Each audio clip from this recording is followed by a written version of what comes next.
السلام علیکم دوستوں، میں ہوں محمد شریف اور ہم نے جو کہانی چھوڑی تھی درمیان میں، پچھلے ایپیسوڈ میں ہم نے یہ کہا تھا کہ جنگیز خان نے اپنے بیٹوں کو بورتا خاتون کے ہمراہ اپنے خیمے میں بلوا کر جوچی خان کو اپنی جانشین مقرر دینے کا فیصلہ کر دیا۔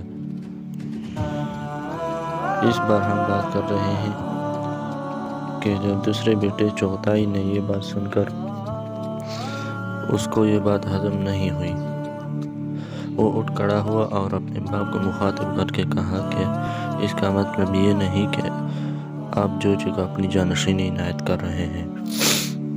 اس نے کہا کہ ہم کسی مرکب کی ناجائز اولاد کو اپنا سربراہ کیسے مان سکتے ہیں۔ چغتائی خان کا اشارہ 40 برس پرانے اس واقعے کی طرف تھا جب بورتا خاتون کو جنگیز خان کی مخالف قبیلے مرکب نے اغوا کر لیا۔ بورتا 1611 میں اور خونت قبیلے میں پیدا ہوئی تھی جو تیمورجن جو جنگیز خان کا اصل نام ہے بورجین قبیلے کا حلیف تھا۔ ان دونوں کی بچپن ہی میں منگنی ہوئی تھی، جبکہ شادی اس وقت ہوئی جب بورتا کی عمر 17 اور جنگیز خان کی عمر 16 برس تھی۔ بورتا کو سیمور کی پوستین بطور جہیز دی گئی تھی۔ شادی کے چند ہی دن بعد مرکب قبیلے نے جوڑے کے کیمپ پر دعویٰ بول دیا۔ جنگیز خان اپنے 6 کم عمر بھائیوں اور ماں سمیت فرار ہونے میں کامیاب ہو گیا، تاہم اس کی دلہن پیچھے ہی رہ گئی۔ مرکب اصل میں بورتا کے لیے آئے تھے۔ کہانی کچھ یوں ہے کہ تیمورجن کی ماں ہوئلن مرکب قبیلے سے تعلق رکھتی تھی اور اسے تیمورجن کے باپ نے اغوا کر کے شادی کر لی تھی۔ مرکب برسوں بعد بھی اس بات کو بھلا نہیں پائے تھے اور اب وہ بورتا کو اٹھا کر ہوئلن کا بدلہ لینا چاہتے تھے۔ بورتا ایک بیل گاڑی میں چھپ گئی، لیکن مرکبوں نے اسے ڈھونڈ نکالا اور گھوڑے پر ڈال کر ساتھ لے گئے۔ جنگیز خان نے اپنی دلہن کی بازیابی کی کوششیں جاری رکھی۔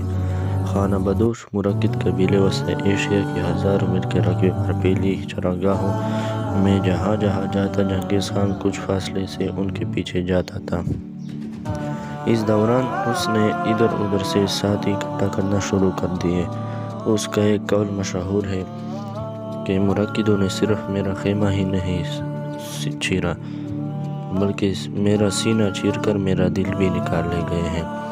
بالآخر جب مرکب قبیلہ 400 کلومیٹر دور سائبیریا کی بیکال جیل کے قریب خیمہ زن ہوا تو تیمورجن نے اپنے دونوں ساتھیوں کے ہمراہ انتہائی ڈرامائی چھاپہ مار کر روائی میں بورتا کو دشمنوں کے قبضے سے چھڑوا لیا۔ بعض تاریخ دانوں کے مطابق یہ واقعہ جنگیز خان کی زندگی میں بنیادی اہمیت کا حامل ہے، کیونکہ اسی واقعے نے اس راستے پر ڈال دیا جس پر چل کر آگے وہ فاتح عالم بن گیا۔ تاہم بورتا کو بازیاب کراتے کراتے 8 مہینے گزر چکے تھے۔ بورتا نے واپسی کے کچھ ہی عرصے بعد جوچی کو جنم دیا۔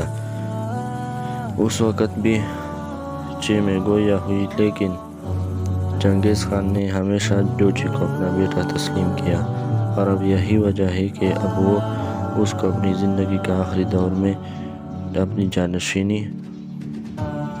دینا چاہتے ہیں۔ موجودہ منگولیائی جنگیز خان کو اپنے ملک کے بانی سمجھتے ہیں، لیکن انہیں اندازہ نہیں تھا کہ 40 برس بعد یہی واقعہ ان کی گلی کی ہڈی بنے گی اور ان کے اپنے بیٹے ان کے روبرو ان کے بیٹے کی والدیت کو مشکوک قرار دیں گے۔ چغتائی خان نے جب جوچی پر الزام ڈالا تو جوچی چپ نہ بیٹھا۔ اس نے اٹھ کھڑا ہوا، چغتائی کو تھپڑ مارا اور دونوں بھائی گتم گتا ہو گئے۔ درباریوں نے بڑی مشکل سے دونوں کو چھڑایا۔ جنگیز خان کو اندازہ ہو گیا کہ ان کے مرنے کے بعد تینوں چھوٹے بیٹے جوچی کو حاکم اعظم قبول نہیں کر سکیں گے اور آپس میں لڑ کر اس کی سلطنت کو پارا پارا کر دیں گے۔ اب چغتائی نے ایک تجویز پیش کی جس کے چھوٹے بھائیوں نے فوری تائید کر دی۔ اس نے بیچ کا راستہ پیش کیا کہ نہ میں اور نہ جوشی بلکہ تیسرے نمبر والے کو غدائی خان کو خاقان اعظم بنا دیا جائے۔ جنگیز خان کو چوٹ تو گہری لگی تھی، لیکن کوئی اور چارہ نہیں تھا۔ انہوں نے کہا دھرتی ماں وسیع ہے اور اس کے دریا اور جھیلیں بے شمار ہیں۔ ایک دوسرے سے دور دور خیمے نصب کرو اور اپنی اپنی سلطنتوں پر حکومت کرو۔ یہ تاریخ کی عجیب و غریب ستم ظریفی ہے کہ آج جس شخص کی اولاد کروڑوں میں بتائی جا رہی ہے، اس کے اپنے بیٹوں نے اس کے منہ پر اس کے مقرر کردہ ولی عہد کو اس کا بیٹا ماننے سے انکار کر دیا تھا۔ 18 اگست برس 23 کو آخری سانسیں لیتے وقت شاید جنگ خلق کو سب سے زیادہ دکھ اس بات کا رہا ہوگا